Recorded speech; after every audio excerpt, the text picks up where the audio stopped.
Since the dawn of civilization, benches have offered humanity a place to rest, reflect, and occasionally eat questionable sandwiches.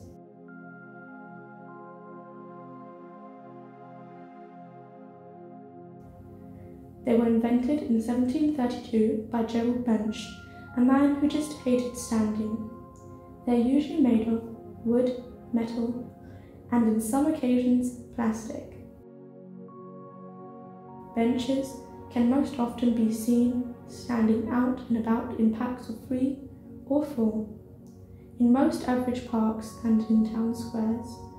Despite being quite a common creature, many people will prefer sitting on walls or stairs out of fear of being bitten. But according to experts, there is a proper way to sit on one of these extraordinary creatures. Here we can observe 2 younglings in their teenage years, judging by their size, with what we can assume is their mother standing between them. And if we just get a little closer, just a little closer, and oh my god, that's feral! And as I was saying, the type of wood most commonly used is tree wood that comes from trees.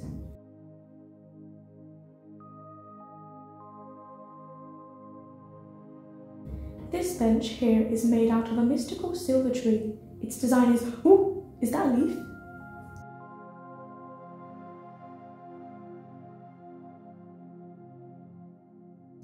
The unsung heroes of the sidewalk ecosystem, trees.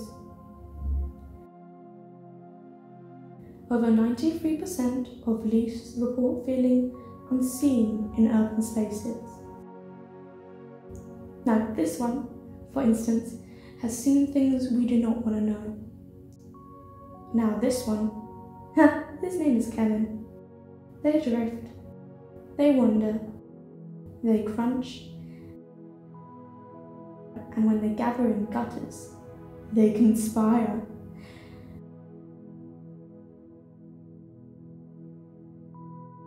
So what if the real problem was right under our feet? Rocks, nature's teeth.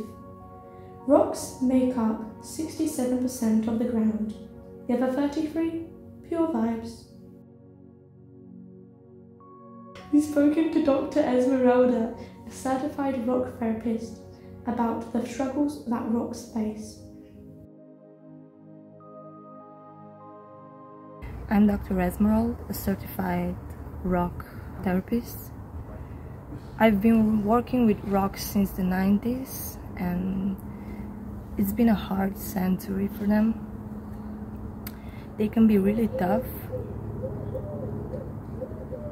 but also really soft. Rocks have been used for various projects throughout history.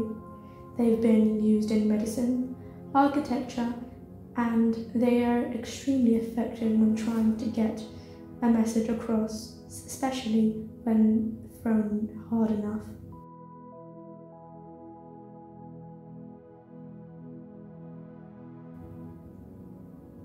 And that concludes our deep dive into the world of benches. Thank you for your undivided attention.